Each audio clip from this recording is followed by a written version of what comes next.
성경 말씀은 히브리서 11장에 있는 말씀을 봉독하도록 하겠습니다. 먼저 8절에서 10절까지입니다. 믿음으로 아브라함은 부르심을 받았을 때에 순종하여 장래 유업으로 받을 땅에 나아갈새 갈 바를 알지 못하고 나아갔으며 믿음으로 그가 이방의 땅에 있는 것 같이 약속의 땅에 거류하여 동일한 약속을 유업으로 함께 받은 이삭과 및 야곱과 더불어 장막에 거하였으니 이는 그가 하나님이 계획하시고 지혜절도가 있는 성을 바라았으니라. 또 16절에서 19절까지 봉독하겠습니다. 그들이 이제는 더 나은 본향을 사모하니 곧 하늘에 있는 것이라. 이러므로 하나님이 그들의 하나님이라 일컬음을 받으심을 부끄러워하지 아니하시고 그들을 위하여 한 성을 예비하셨느니라. 아브라함은 시험을 받을 때 믿음으로 이삭을 드렸으니 그는 약속들을 받은 자로 돼 그 외 아들을 드렸느니라. 그에게 이미 말씀하시기를 내 자손이라 칭할 자는 이삭으로 말미암으리라 하셨으니 그가 하나님이 능히 이삭을 죽은 자 가운데서 다시 살리실 줄로 생각한지라. 비유컨대 그를 죽은 자 가운데서 도로 받은 것이니라. 아멘. 여기 8절에 보면은요, 믿음으로 아브라함은 부르심을 받았을 때에 저희들이 이제 오늘은 이제 아브라함의 믿음을 살펴보면서 은혜를 받을 건데요. 그 아브라함은 믿음으로 부름을 받았을 때 순종했다고 그랬습니다. 부름을 받았다고 하는 것은 창세기 12장 1절에 구체적으로 이제 내용이 나옵니다. 여호와께서 아브라함에게 이르시되 너는 너의 고향과 친척과 아버지의 집을 떠나 내가 내게 보여줄 땅으로 가라. 하나님께서요 아브라함을 택하셔서 떠나라고 하시는 겁니다. 아브라함은 이제 갈대아 우르 땅에서 살고 있었는데 하나님은 그 정든 곳을 떠나라는 겁니다. 그래서 믿음이 뭐냐? 믿음은 우선적으로 떠나는 겁니다. 떠나는 거. 아브라함도 이제 정든 갈대아 우르를 떠났죠. 과거와 결별을 하는 겁니다. 전설에 따르면 아브라함의 아버지는 우상 장사했다고 해요. 또 이 갈대아 우르는 아주 우상 숭배가 심한 곳이었다고 하는데, 그래서 그 아버지는 그 우상 장사가 잘 돼서 아브라함은 부잣집 아들로서 뭐 별 부러운 거 없이 부족함 없이 그렇게 살았던 것 같습니다. 그런데 이 아브라함은요, 그 정든 곳, 그 편안한 곳, 부유한 곳을 떠나야 했습니다. 왜냐하면 믿음이 있었기 때문에 그렇습니다. 이제 우상의 장소에서 이제는 믿음의 장소로 이동을 하는 겁니다. 우리도 이 믿음이 있을 때에 가장 먼저 하는 것은 떠나는 겁니다. 과거의 삶과 익숙했던 것으로부터 떠나는 것입니다. 우상을 섬기고 세상을 따라 살던 삶을 떠나야 됩니다. 비록 내가 살던 곳이 풍족한 것이라 할지라도 그러나 그것이 불신앙의 장소라고 하면 믿음의 장소로 과감하게 떠나야 합니다. 아브라함이 떠날 때 갈 바를 알지 못하고 떠났다고 했습니다. 갈 바를 모른다고 하는 것은 갈 곳에 대한 사전 정보 없이 떠났다고 하는 겁니다. 정보가 없으면 모르면 사람들은 불안합니다. 이 아브라함도 불안한 마음을 가지고 자기 고향 친척을 떠납니다. 그러나 아브라함이 자기 집을 떠날 때는 무턱대 놓고 그저 떠난 것은 아니었습니다. 아브라함은 그 희망을 가지고 떠났습니다. 왜냐하면 하나님께서 아브라함에게 갈 곳에서 일어날 좋은 것들을 미리 말씀해 주셨기 때문입니다. 창세기 12장 2절에요. 하나님께서 아브라함에게 말씀하신 게 있습니다. 내가 너로 큰 민족을 이루고 내게 복을 주어 내 이름을 창대하게 하리니 너는 복이 될지라. 땅의 모든 족속이 너로 말미암아 복을 얻을 것이라. 이렇게 말씀을 하신 겁니다. 아브라함이 이제 가나안 땅으로 가면 이와 같은 복을 받게 될 것이라는 것입니다. 세 가지 은혜가 있다고 말씀하셨는데요. 첫째는 큰 민족을 이루겠다 그랬어요. 큰 민족. 지금은 뭐 이제 가족끼리만 있지만은 내가 큰 민족을 이룰 것이다. 두 번째는 내 이름이 창대하게 될 것이다. 명예를 얻게 될 것이고 내 이름이 유명한 사람이 될 것이다. 또 세 번째는 복의 근원이 될 것이다. 너 때문에 많은 사람이 복을 얻을 것이다. 그렇게 말씀을 하신 겁니다. 복 중에 최고의 복은 축복의 근원이 되는, 하나님의 축복의 통로가 되는 복입니다. 왜냐하면 우리가 하나님의 축복의 근원이 되면 내가 먼저 복을 받고 그 복이 또 남에게까지 흘러가기 때문입니다. 그래서 저는 이 말씀을 듣는 모든 분들이 이런 축복의 근원이 되는 그런 복을 받으시기를 축원합니다. 아브라함이 이제 하란을 거쳐서 이제 가나안 땅으로 들어갑니다. 들어가서 떠돌이 생활을 합니다. 히브리서 11장 9절에요. 아브라함이 이삭과 야곱과 더불어 장막에 거하였다고 했습니다. 이 장막에 거했다는 것은 한 곳에 정착하지 아니하고 떠돌이 생활을 했다고 하는 겁니다. 아마도 아브라함은요 유목민이었던 것 같은데 그는 계속해서 이곳에서 저곳으로 양떼를 먹일 목초지를 향해서 떠돌아 다녔습니다. 그런데 아브라함이 떠돌아 다녔다는 것은요 가는 곳마다 이제 그곳에 정착하는 것을 허락하지 않는 그것 때문에 그렇게 떠돌아 다닌 것을 알 수가 있겠습니다. 창세기 12장 6절에 아브라함이 그 땅을 지나 세겜으로 갔다고 말하고 있습니다. 참 놀랍게도요 하나님의 약속의 땅 가나안 땅에 아브라함이 처음 들어갔을 때는 아예 살아보지도 못하고 그냥 통과합니다. 왜냐하면 가나안의 원주민들이 이 아브라함의 그 정착을 허락하지 않았기 때문입니다. 왜 이 가나안 원주민들이 아브라함의 정착을 허락하지 않았을까요? 창세기 12장 6절에 아브라함이 그 땅을 지나 세겜으로 갔다 그랬고 그 5절에 보면 나와 있는데요. 아브라함이 하란에서 모은 모든 소유와 모든 사람들을 이끌고 가나안에 갔다고 기록이 되어 있습니다. 그래서 이 아브라함이요 갈대 우르에 있다가 이제는 하란에 가서 잠깐 있었는데 그 하란에서 어느 정도 성공을 합니다. 그래서 이 하란에서 모은 모든 소유, 그러니까 이 가난한 사람에게는 뭐 모든 소유라고 할 것도 없죠. 그래서 이제 좀 웬만큼 부자가 된 것 같고요. 또 얻은 사람들을 이끌고 그랬어요.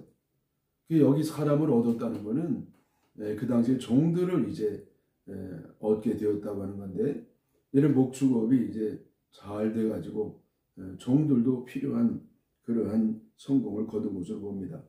자, 그러니까 이제 많이 이제 양떼들, 소떼들, 또 가족들, 종들을 데리고 가나안에 정착하려고 하니까 가나안 사람들과 갈등을 빚게 되는 겁니다.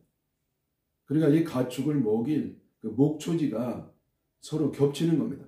그래서 이들은 아브라함의 가나안 정착을 이제 허락하지 않았던 것이었죠. 그래서 이제 아브라함은 세겜으로 갔고요. 거기서도 쫓겨나서 베델의 동쪽에 있는 산으로도 갑니다. 산으로도. 목초지에는 들어갈 수도 없어서. 그리고 거기서도 또 텐트 칠 것을 허락받지 못해가지고 이번에는요 아예 더 아래쪽으로 아라비아 사막으로 내려가다가 점점 남쪽으로 갑니다. 이제 아브라함은요 마지막에는 어디까지 가느냐? 애굽까지 내려갑니다. 애굽까지. 완전히 남쪽으로 내려가는 것이죠. 아브라함이 애굽으로 간 이유는 뭐냐면은 기근 때문에 갔습니다. 너무 기근이 심해가지고 먹고 살 길이 없어가지고 애굽까지 내려갑니다. 그런데 아브라함은 이 애굽에 내려가가지고 일생 최고의 위기를 겪습니다. 왜냐하면 여기서 아브라함은 사라와 함께 죽을 뻔했습니다. 자, 여기 아브라함은요, 애굽에서 너무나 유명한 얘기죠. 부인 아내 사례를 뺏길 뻔했습니다. 이 사라가 너무 예뻤기 때문에 이제 거짓말을 시켰습니다. 당신 너무 예쁘니까 애굽의 남자들이 당신 뺏으려고 하니까 안 되겠다고, 내 아내라고 하지 말고 이제 누이라고 하라고 거짓말을 시킨 겁니다. 이때 사라 나이는 60도 넘었는데요. 얼마나 굉장히 예쁘다고 그렇게 거짓말까지 시켰겠습니까? 그러나 사라가 예쁜 것 같습니다. 왜냐하면 애굽 왕 바로가 사라를 이렇게 좋게 여겨가지고 자기 궁전으로 데려가는 겁니다.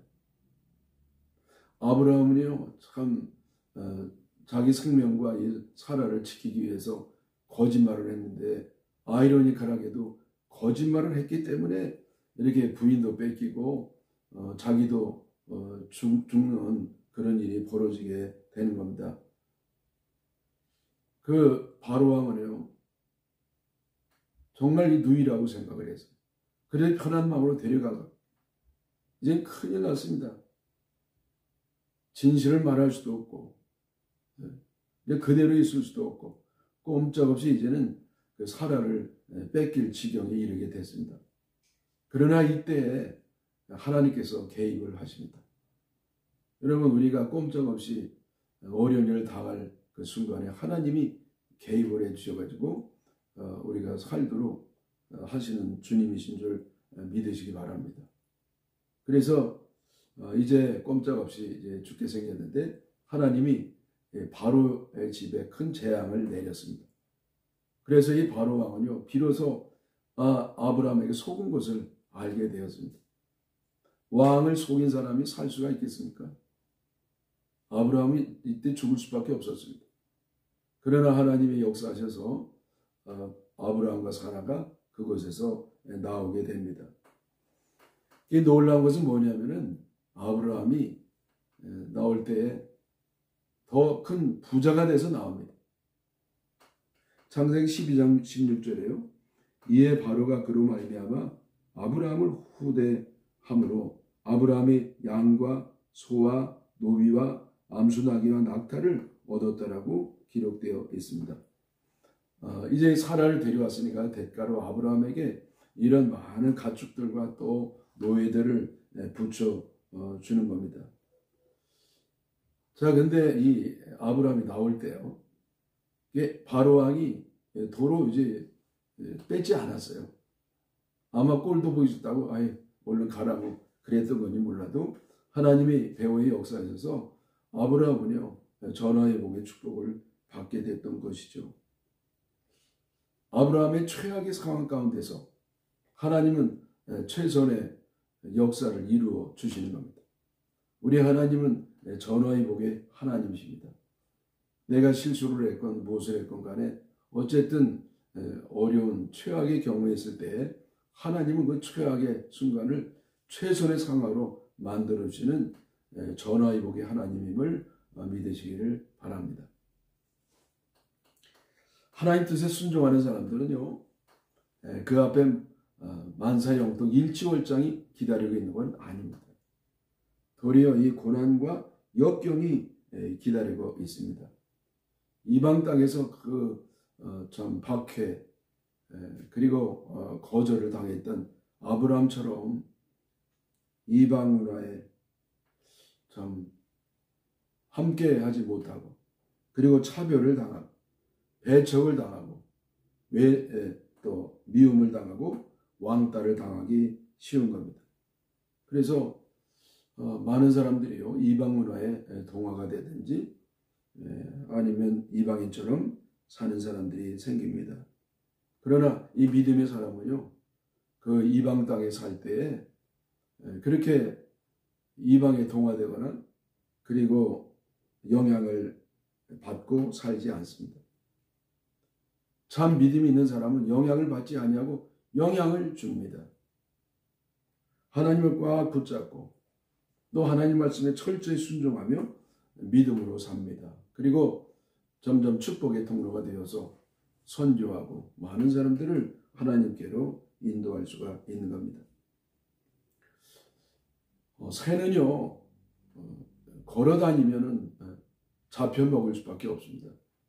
하늘을 나르면서 이게 먹이를 구하는 것이 어렵다고 해서 밑에서 그냥 뛰어다니면서 먹이를 구하는 맹수처럼, 짐승처럼 열심히 뛰어다니다고 하면 결국은 제대로 먹이를 구하지 못하고 맹수들에게 잡혀먹게 될 것입니다.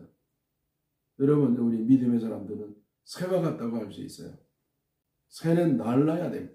날라야 더 싱싱한 고기를 먹을 수도 있고 먹이를 잡을 수도 있고 그리고 자유를 누리면서 살 수가 있는 겁니다. 믿음으로 사는 것은 결코 이 세상에서 쉬운 일이 아닙니다. 그러나 믿음의 사람들은 믿음으로 살아야 살 수가 있습니다. 저 세상에 살고 있으면서 세상 사람처럼 아브라함처럼 속이고 또 그들처럼 인간적인 방법으로 살면 살 수가 없어요. 짐승은 짐승이고요. 새는 새인 겁니다. 우리가 새가 짐승처럼 흉내를 낼 때 그런 큰 어려움을 겪는 것이고 새는 날아다닐 때 진정으로 행복한 삶을 살게 되는 줄 믿습니다. 이 보통 사람들은 이 고향을 떠나면 고향을 그리워합니다. 어려울수록 더 고향을 그리워합니다. 그러나 아브라함은 고생할 때 고향 생각하지 않았습니다. 오히려 그는 더 나은 본향을 사모했습니다. 히브리 11장 6절에 16절에요. 그들이 이제는 더 나은 본향을 사모하니 곧 하늘에 있는 것이라. 하나님이 그들을 위하여 환성을 예비하셨느니라고 말씀하고 있습니다. 아브라함의 이랑은 가는 곳곳마다 그렇게 고생을 했습니다마는 고향을 사모하지 않았습니다. 대신 더 나은 본향을 사모했습니다. 더 나은 본향이 뭡니까? 그것은 곧 하늘에 있는 고향, 천국을 사모했다고 하는 것입니다. 여기 성은 뭐냐면은 예루살렘 성을 말합니다. 새 예루살렘, 마지막 날에 하나님이 믿는 성도들에게 주시는 새 예루살렘, 천국을 말하는 겁니다. 그래서 아브라함의 믿음은 바로 천국을 사모하는 믿음입니다. 우리 성도들은 땅을 비록 이 발은 비록 땅을 딛고 살아가지만은 우리의 눈은 저 영원한 곳, 우리가 돌아갈 곳, 고향보다도 더 나은 본향, 천국으로 향하는 줄 믿습니다. 아브라함이 일생 가운데 가장 큰 시험은 뭐냐면요, 바로 하나님이 이삭을 바치라고 하는 것이었습니다. 이삭을 바쳐도 그냥 바치지 아니하고 번제로 바치라고 하신 겁니다. 하나님이 아브라함이 이제 고향을 떠날 때 큰 민족을 이룰 것이라고 말씀하셨고 또 때때로 하늘의 별처럼 땅의 모래처럼 그렇게 해변의 모래처럼 많은 후손을 준다고 약속을 하셨습니다. 그런데 이 아브라함이요 수십 년 동안 하늘의 별을커녕 아들 하나 정식으로 낳지를 못했습니다. 그러다가 하나님의 특별한 기적적인 은혜로 이삭을 낳게 됩니다.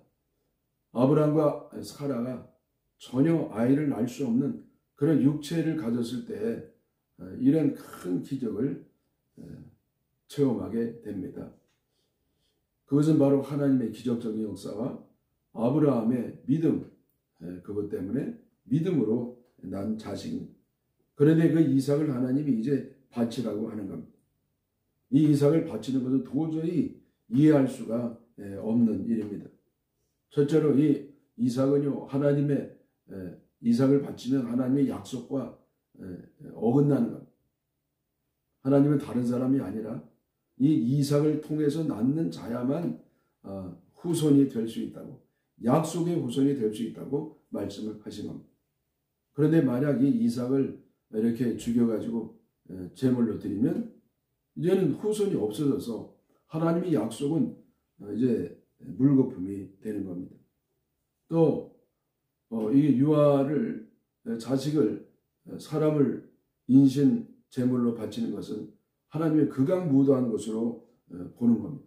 그래서 아주 엄격하게 금지하신 것입니다. 그런데 이렇게 이삭을 바치라고 하는 것은 말이 안 되는 것이었죠. 이삭을 얻을 때 어떻게 얻은 겁니까?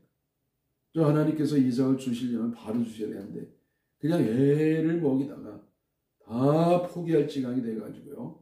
도저히 애를 갖기 어려운 때에 이삭을 낳습니다. 100세 아들을 낳았죠. 하나님이 약속한 25년 만에 아들을 낳은 겁니다. 그런데 그 아들이 이제는 번제로 바치라는 겁니다. 여러분 이게 이해가 도저히 될 수 없는 일입니다. 또 부자지간에 인륜을 저버리는 일도 되는 겁니다. 아브라함은 도저히 순종할 수 없는 이것을 순종을 합니다. 왜 이런 순종을 할 수가 있었을까요? 그 비밀이 무엇입니까? 그것은 바로 하나님의 약속이었기 때문입니다. 하나님은요 이삭을 통해서 별과 같은 후손을 주신다고 약속을 하신 겁니다. 그래서 아브라함은요 하나님의 약속을 굳게 믿었습니다. 지금 비록 이렇게 제물로 바쳐가지고 이삭이 죽는다 하더라도 하나님은 어떤 방법을 통해서든지 이삭을 도로 살리셔가지고 하늘의 별과 같은 그 약속을 반드시 지키는 분이시다. 하나님은 분명히 약속을 지키시는 분이라고 믿었기 때문에 이삭을 바칠 수가 있었던 겁니다. 히브리서 11장 19절에요. 이삭을 죽은 자 가운데서 다시 살리실 줄로 생각했다고 합니다. 아브라함은 부활을 믿었기 때문에 이삭을 드릴 수가 있었습니다. 또 하나님은 아브라함에게 무슨 명령을 하실 때 아주 믿음을 돕기 위해서 4가지 확신의 장치를 해 주십니다. 히브리서 6장 13절에요. 하나님이 아브라함에게 약속하실 때에 가리켜 맹세할 자가 자기보다 더 큰 이가 없으므로 자기를 가르쳐 맹세하여 이르시되 내가 반드시 너에게 복주고 복주며 너를 번성케 하고 번성케 하리라 하셨다고 했습니다. 자, 이 하나님은요 여기 4가지로 이제 아브라함의 믿음을 도우시는데 하나는 뭐냐? 약속이에요. 약속. 아브라함에게 약속하시되 약속. 하나님은 약속이 필요 없어요. 왜냐하면 하나님 말씀하신 그 자체가 약속보다 더 확실한 것이기 때문이죠. 또 맹세할 자가 없어서 자기보다 더 큰 이가 없으므로 자기를 가르쳐 맹세했다고 그랬습니다. 하나님은 맹세하실 수가 없는 분입니다. 왜냐하면 맹세는 자기보다 큰 사람에게 하는 것이기 때문에 하나님이 제일 크셔서 맹세할 수가 없어요. 그런데도 하나님은 아브라함의 믿음을 돕기 위해서 이제 맹세, 자기를 가르쳐 맹세하시면서 아브라함의 믿음을 도우신 겁니다. 또 아브라함을 도운 게 뭐냐면은 반드시라고 했어요. 내가 반드시 하나님이 무슨 반드시라고 말씀할 필요가 있습니까? 그냥 말씀만 하시면 되는 것이죠. 그런데도 반드시라고 하면서 아브라함의 믿음을 돕습니다. 또 하나님은 2번씩 말씀하십니다. 복주고 복주며 너를 번성케 하고 번성케 하리라. 하나님은요 한 번만 말씀하시면 됩니다. 그런데 2번씩이나 이렇게 말씀을 하셔서 아브라함의 믿음을 도우셨습니다. 자, 그러니 어떻게 안 믿을 도리가 있겠습니까? 사중장치로만 말씀을 하셨는데 하나님은 오늘날 우리들에게도 그렇게 몇 가지 장치를 가지고 약속을 하시면서 명령을 하십니다. 그래서 우리는 약속을 믿는 믿음, 하나님이 내 믿음을 돕는 그런 은혜를 통해서 순종할 수가 있는 겁니다. 그래서 결과가 이제 하나님의 약속대로 이루어지는 겁니다. 히브리 6장 15절에 그가 이같이 오래 참아 약속을 받았느니라. 그가 아브라함이 이같이 순종을 하면서 약속을 받았느니라. 오래 참고 약속을 받았느니라. 하나님의 뜻은 좀 시간이 걸립니다. 사실 하나님 시간이 오래 걸린 시간이 아닙니다. 지체된 게 아니에요. 우리가 성격이 너무 급해가지고 오래됐다고 느끼는 것이죠. 하나님의 약속은요, 하나님의 때에 정확하게 더 늦게도 더 일찍도 아니게 이루어집니다. 하나님의 약속은 반드시 이루어집니다. 그래서 아브라함의 믿음이 뭡니까? 아브라함의 믿음은 하나님의 약속을 믿음으로 순종한 믿음이었습니다. 우리도 이와 같은 믿음 가지시기를 주님의 이름으로 축원합니다.